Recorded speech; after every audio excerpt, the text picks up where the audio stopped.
Welcome back to another episode of Barn Built Beaters. In this episode, I will be showing you my wheel and tire fitment tool, which I designed and can be purchased through the Etsy link in the description below. This kit includes every single wheel pattern that I could find online, as well as instructions on how to assemble and also on how to use. Before I show you how to use it, let me show you how easy it is to assemble once it's 3D printed. While this tool is printing, let me tell you why I decided to design and prototype this tool. For those new to my channel, I have a pretty custom application. Over the past year, I have been swapping a 1978 F-250 body onto a 2018 Ram 2500 chassis. For this reason, I can't just go on forums and look up what wheels and tires fit, and I'm not much of a gambling man either. I'd like to know my wheels and tires are going to fit prior to ordering them.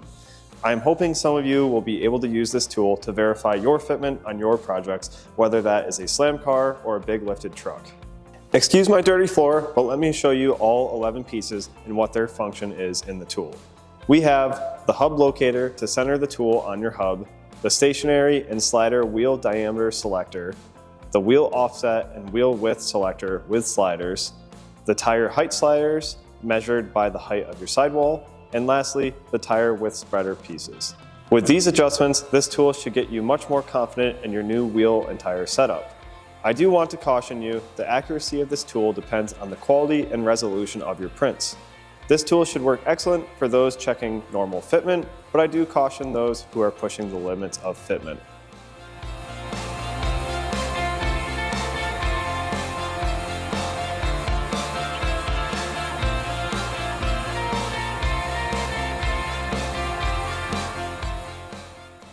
Now that the tool is assembled and set correctly for a 285/65 R18 with a 9-inch wheel and a 0 offset, we can mount it to the hub and see if everything clears.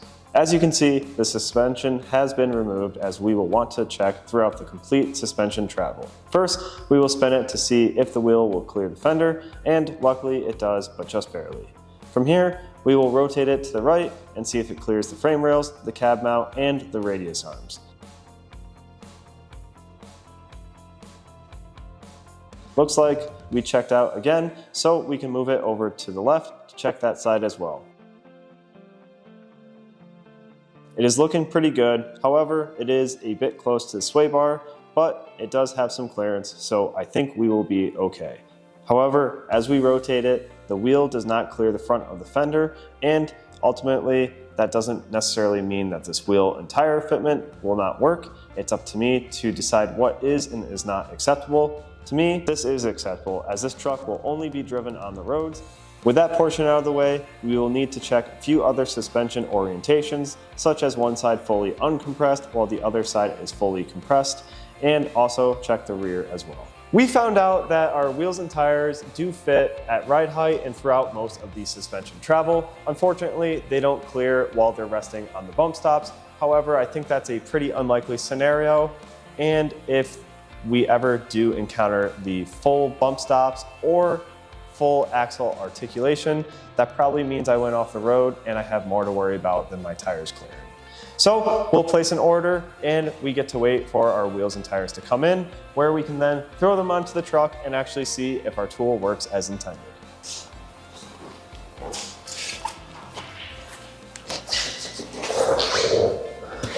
I just got my wheels and tires in, and as you can see, I already have them installed. They came mounted and balanced and ready to go.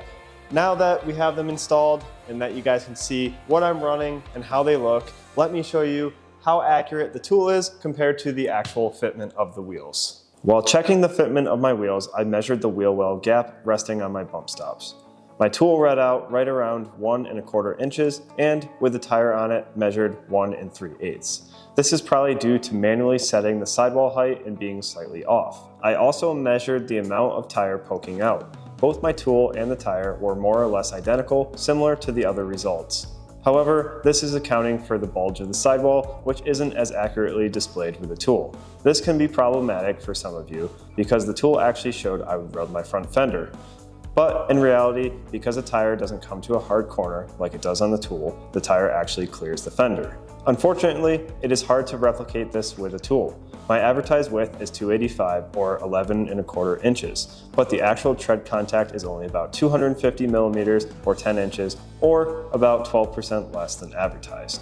If you are just barely rubbing, try reducing your width by 12% and see if it clears. Now be aware, this worked for my tires and wheels, but yours may be different, so this is just a rule of thumb. Throughout this episode, I used my wheel and tire fitment tool to verify the wheels and the tires I wanted would fit prior to ordering. Because of this, I potentially saved myself thousands of dollars by making a mistake of ordering wheels and tires that didn't fit my vehicle. Although there are many different fitment tools out there, most cost hundreds of dollars, and for me, I was only going to use this once or twice. That's why I designed my tool to be affordable. Instead of costing hundreds of dollars, it costs a fraction of that. If you guys enjoyed this video, be sure to subscribe, like, and comment, and I'll catch you in the next one.